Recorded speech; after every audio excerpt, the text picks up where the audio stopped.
I think there's a new breed of human, a new development of what's physically possible. I was training for Race Across America, which is considered one of the toughest endurance challenges in the world. But 7 days before the race, I fell off my bike. It turns out I broke my pelvis, and instead of just calling it quits, I actually taught myself how to use a hand bike. Once you're so invested in adventure, the only thing you imagine is the finish line.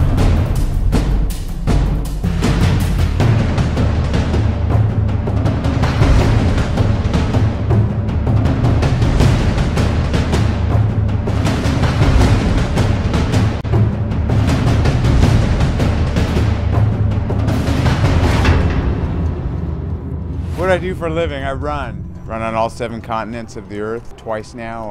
I do what's called ultra marathons. I've also run 50 marathons in all 50 US states in 50 straight days. I've been a professional athlete for about 15 years and done everything from rock climbing, climbing El Cap, done 10 eco challenge races. I ran up Kilimanjaro in a world record time. I do that. I crossed the Himalaya of Nepal. So anything that, to me, that challenges the mind, the body to the very extreme, not just a triathlon. I got into mountain bike racing through just living in the Rocky Mountains. One thing led to the next. I was traveling around the world racing mountain bikes on the World Cup circuit and winning 3 world titles in 3 different sports: mountain biking, long distance orienteering, and adventure racing, and multiple adventure racing world titles. I started running ultra marathons when I was living in Egypt, and it was a way for me to cope. I was living in a Muslim country and constantly harassed. If you would blindfold me right now, put me in an airplane and kick me out into the desert somewhere, let's say the Sahara, or even better, the jungle somewhere in Africa, I guarantee you in a month I'd be running the local tribe, and on top of that, I'd probably be wealthier at the end of it. We've been on expeditions over the last 25 years to over 40 of the greatest peaks in the world. We cannot get away from each other. We climb and ski together, we work together, and we've been together since the womb. I don't come from that athlete mentality of like, must train, must warm up for 15 minutes. A lot of my injuries may have come from lack of sleep. I ruptured my bicep. That was probably the scariest one because it was while I was climbing and I heard it rip, and then I looked at my arm and my bicep had dropped in my arm. I was the first one to walk across the Taklamakan Desert, technically known as the 2nd largest desert in the world. I do like raising the bar. I'm not the kind of athlete who could run around a track in circles or swim in a pool and look at a black line over and over and over again. The inspiration to me is just the idea of never stop exploring, so testing your limits, and to me it's just captivating to do something that so many people think is impossible.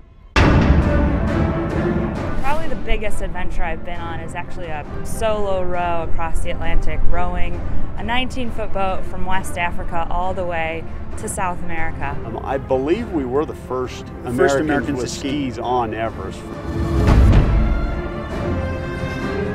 I've run across deserts with temperatures over 120 degrees, across mountain ranges where I watched an avalanche crash down right next to me. My last expedition, when I crossed the Himalaya of Nepal, I had 8 or 9 near-death experiences. I was attacked by leeches. I had 30 or 40 leeches attack my feet. I could barely walk.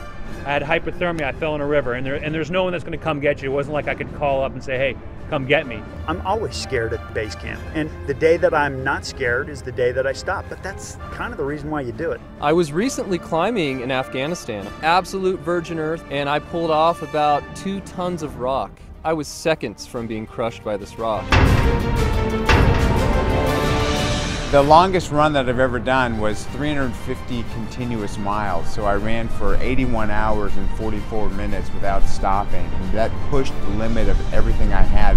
What I find about endurance is that it's all mental. It's about when everything else fails, when you're surrounded by sharks, when your satellite phone goes and there goes human interaction, and you're pinned against the impossible. The type of person that's going to win this show is a person that is multi-talented, and I know what it takes to do the best that I can. If someone's willing to match that, then have at it. People are scared, but I'm on the start line. I like that. I do get a kick out of beating men.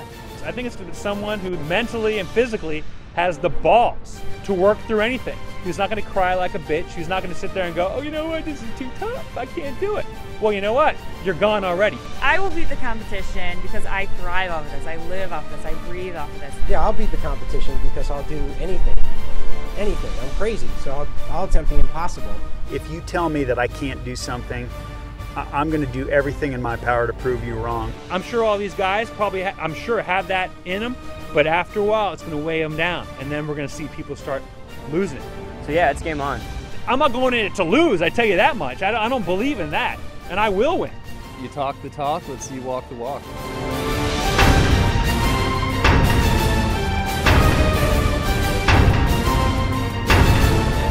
I'm superhuman. Superhuman. Superhuman. Superhuman. Superhuman. Superhuman.